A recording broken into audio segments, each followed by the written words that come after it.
G'day Bomber fans, recently you would have seen I posted a video highlighting our academy linked small forward Isaac Kako, discussing him as a player, as a person, how good I think he'll be.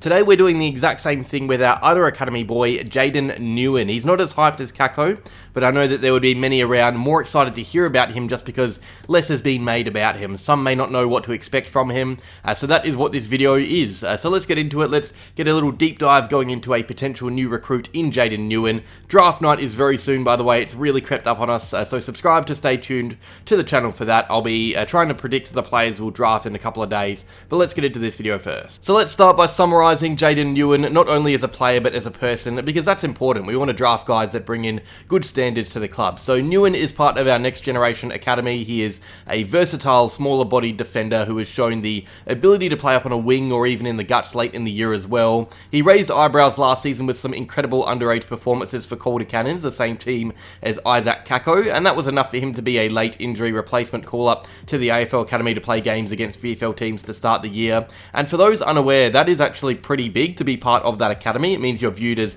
one of the better draft prospects floating around.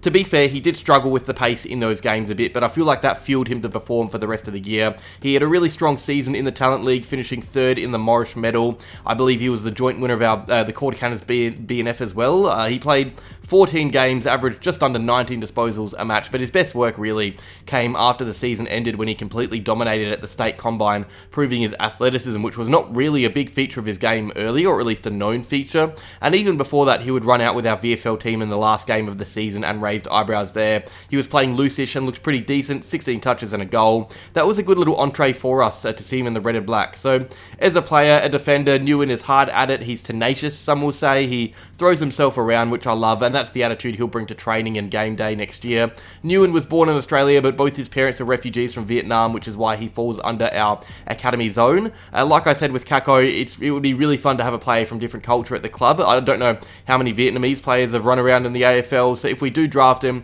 hopefully that gets part of the community donning the sash as well. So where is Jayden Nguyen likely to fall on draft night? So he is a part of our academy. That means if another team wishes to take Nguyen or bid on him, we can say, no, we're going to take him instead. Those are the NGA rules. The same deal with Kako is just lower down the draft order and not talked about as much, I guess. So Nguyen is likely to be a late draft pick if he is drafted. Some would have him around the 40 mark. I am biased, and I think it's more that 50 to 60-ish range, give or take. Now, the good news there is that it won't take much to match a bid on him if it comes. Nguyen is likely going to be dirt cheap, either free or dirt cheap. I'd be incredibly surprised to see him bidded on in the top 40. I'd be less surprised in the top 50, but I think he goes past that 50 range and could actually be our last pick of the night. We may just hold on to some really late selections to wait for a bid, or like we did with Jaden Davey in 2022, we may just take him ourselves. That would occur if we come in with a plan to draft a certain amount of players on draft night. We may have plans to take Kako and Nguyen plus, let's say, 2 others. So when we get the first 3 picks done, we may just take Nguyen and then focus on the rookie draft. Unfortunately for Nguyen, his situation is a tad more unclear. We're definitely wanting to take Kako. We'd be silly not to. But as far as for Nguyen, I mean, he's a late draft option. Some would suggest it's just as smart to take a late draft option instead of Nguyen in the open market. Academy players are needs when they're top prospects because you can essentially get them for free or cheap, but later on the need isn't there as much. I'm not even 100% sure if we are taking Nguyen. I think we will, but I'm not 100% sure like I am with Kako. We've put in time into him and in the academy, and he's proven that he can build to be a handy AFL player. So let's talk about his game a bit more now with some strengths and weaknesses and expectations. Let's dive into him. So we're going to start by talking about his strengths. The big one that's been uncovered as a major green tick is his speed and agility. We all knew that he was athletically gifted, but I didn't know it was this level. So Nguyen wasn't good enough to be nominated for the national combine, but in hindsight he definitely could have been, because he was invited to the state combine and absolutely tore up there. So including both national and state combine results here, that's well over 100 to 150 players, I reckon. Nguyen was the 5th fastest in the 20-metre sprint, showing he's not only rapid but possesses high-level acceleration as well. He came 11th in the agility test. He surprisingly was also 5th in the standing vertical and top 15 in the running vertical too. He genuinely, across both state and national combine, was one of the most impressive testers.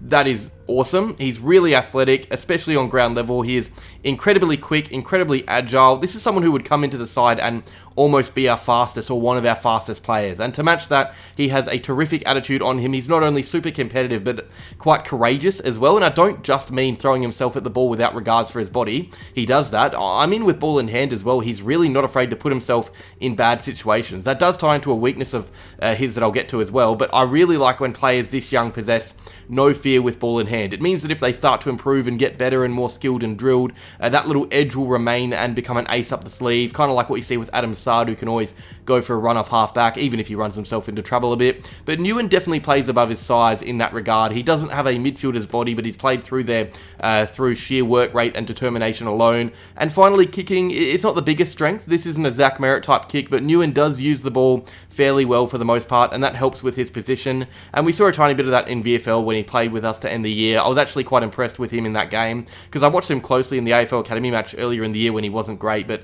the VFL game we saw him look a lot more comfortable with and without the footy, and I reckon that came with the strong year he built. On to weaknesses. For me, the big one is his size, and I guess strength ties into that as well. Nguyen is a smaller body. Yes, he's very quick and fun and exciting, but he is lean and not much taller than the average male. Unfortunately, size does matter, not like that, but I can easily see Nguyen getting thrown around a bit early into his career. There are concerns that have been around since those AFL Academy matches. Yes, the VFL kind of put me a bit more at ease here and increased his value a tad, but he will take time to progress and he will need to build muscle. That is the big one. To put his size into perspective, he would be drafted right now on Essendon's current list as the second smallest player, and with less of a skill set attached than you usually would find with smaller bodied players. It's not like Caleb Daniel where his foot skills are just elite. So this to me is the main reason why he'll be so far down the draft board. And I guess you can throw marking in there as well. Nguyen does possess a really good vertical leap. He has hops, but you don't really see him win aerial contests that much, both because of his size and strength. So whereas someone like Andy McGrath, who's the same size, he's smart enough to be one out and bring the ball to ground sometimes. He's shown that over his career. I'm not convinced that Nguyen will be able to do the same as consistently. But to be fair, McGrath is a pick 1 and Nguyen is likely 50 or 60. The last two, they're kind of tied to each other a bit. Decision making, as I hinted at before, he can run himself into situations a little bit, and when he does that, he obviously isn't as clean as you would like and composed. So this is just a common theme with rebounding defenders at this age. I would have said the same about Luman Lawal in last year's draft as well, I reckon. If you're a rebounding defender around this range of the draft, there will be more concerns about, I guess, your decision making and composure. So he isn't the most elite thinker through a situation, but yeah, the big one for me is his frame. There are players that don't need to come in and build muscle straight away because they have the elite skills in other areas. Archie Roberts is a good example of that, actually. He isn't close to final form, he's a bit skinny, but I think Nguyen will need a bit of muscle before he is considered for AFL footy. Alright, so what should we expect from Nguyen next season and beyond if he is drafted to the club? So I think if he's drafted, which would be late, he would likely play out the year in the VFL, and he would be hoping that is the case, him getting drafted in the national draft, because that would give him a 2-year contract. He could have a Luman Lawal type situation where in year 1 it's all about developing and honing in on his craft. There are no expectations to play senior footy, no, I guess, constraints of a contract, and year 2 is all about breaking into the team. If he is drafted, I think that's what will happen. The rookie draft, if he's taken there, will be a bit different and more pressure on him. I'd be very surprised, though, if he becomes ready for AFL footy next season. Nguyen is not a project player, but someone who will take time, and that isn't a bad thing. That's just how some players are. He's a late draft option. We shouldn't be expecting him to come in and dominate straight away after getting picked up at pick 50 odd. I personally like the idea of bringing him in. He is low risk, he is as cheap as can be, and he has upside. He has capabilities of a good player, which I've mentioned already. It makes sense to invest time into players from our academy that can be drafted. Yes, he may not turn out to be the best player. He's not someone you can pin hopes on for the future, but it really wouldn't surprise me to see him become a handy player for us in the future. I like Nguyen. He seems like a ripping kid from what I've seen. He has a really good footy attitude on him. He's a tough nut, someone who can be a good competitor when he develops as a player. Expectations for next year, absolutely none. I doubt he'll play at any team in the AFL, to be honest. I think it's all about bringing him in and honing in on his craft at VFL level, and that way he becomes more familiar with fast speed games and tougher bodies. He has 2 pre-seasons, and then from there we reassess. It's really hard to know how his career will progress though, but I'm keen to see it do so. Alright, so that's that profile video on Jayden Nguyen. That is the last of the profiles because we're only really linked to Kako and Nguyen this draft through our academy. We do have some father-son options in Noah Carousel and Alex Alessio. I've spoken about them a bit this year, but I'm pretty confident they're going to go undrafted, so I'm not going to make videos about them. But yeah, let me know what you think of Jayden Nguyen. Leave your comments down below. Cheers for watching. Make sure you like, subscribe, and as always, go Bombers.